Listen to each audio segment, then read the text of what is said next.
An IRA or an individual retirement account is crucial to the success in retirement saving. But what is it? The literal definition from GuardianLife.com says an IRA or an individual retirement account is an account for your retirement that enables you to paying taxes until the money is withdrawn. Now, many of you have heard of an IRA, but many less know the differences between a Roth and a traditional IRA. The factors that take into consideration when dealing these types of retirement accounts include contributions, tax treatment, withdrawals, income limits. Stop. Too many complicated terms for me. Instead, let's use an acronym. TICWR or TICWR. That's pretty easy to say. Let's go with the C first. C or contributions. This is literally how you fund your retirement account. In a Roth IRA, these contributions are made with after-tax dollars if the money you contribute is already taxed. Now, looking at a traditional IRA, the contributions, you can reduce your taxable income by the amount of contribution you make. So pretty much, taxes are paid when you withdraw the money in retirement. Next, the T or tax treatment. In a Roth IRA, contributions are non-tax deductible, meaning that earnings grow tax-free. In a traditional IRA, the earnings on investments within a traditional IRA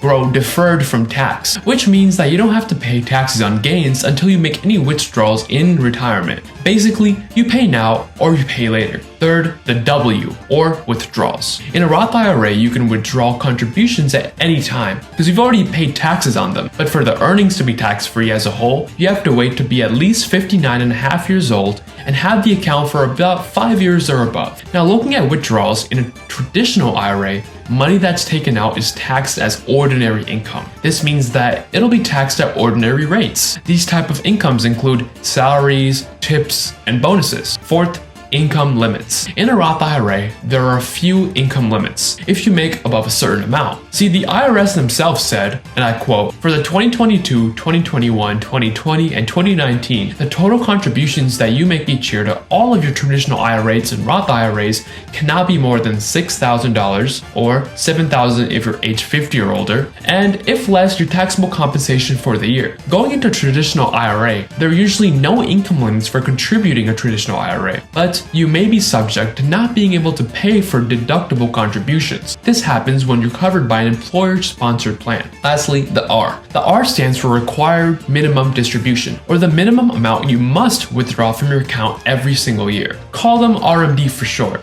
Roth IRAs don't have an RMD distribution during the whole time a person has the account. In a traditional IRA, you're required to start taking RMDs from the account by the April 1st of the year you turn 72. So Roth versus traditional. What's better? Well, like a lot of things, it depends on your situation. Take account TICWR or TICWR when deciding this choice to make sure that you evaluate all your options. Well, I hope you learned something today. Bye.